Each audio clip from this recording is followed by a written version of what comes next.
আমরা কয়েক মাস আগে কাশ্মীর গিয়েছিলাম। কাশ্মীর থেকে আমরা প্রসিদ্ধ কাওয়া মশলা এনেছিলাম। এবার এই কাওয়া মশলা দিয়ে কিভাবে কাওয়া তৈরি করে সেটা আমি আপনাদের দেখাবো। প্রথমেই লাগছে একটু হট ওয়াটার, আর লাগছে আমি আলমন্ডকে কুচি করে নিয়েছি, আর কাওয়া মশলা।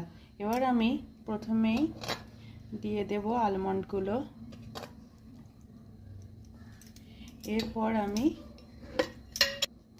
এরপর আমি 1 টিস্পুন করে কাওয়া মশলা দিয়ে দিলাম।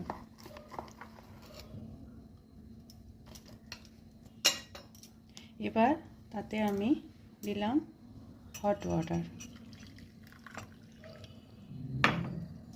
এবার ধীরে ধীরে এটাকে গুলে নিতে হবে।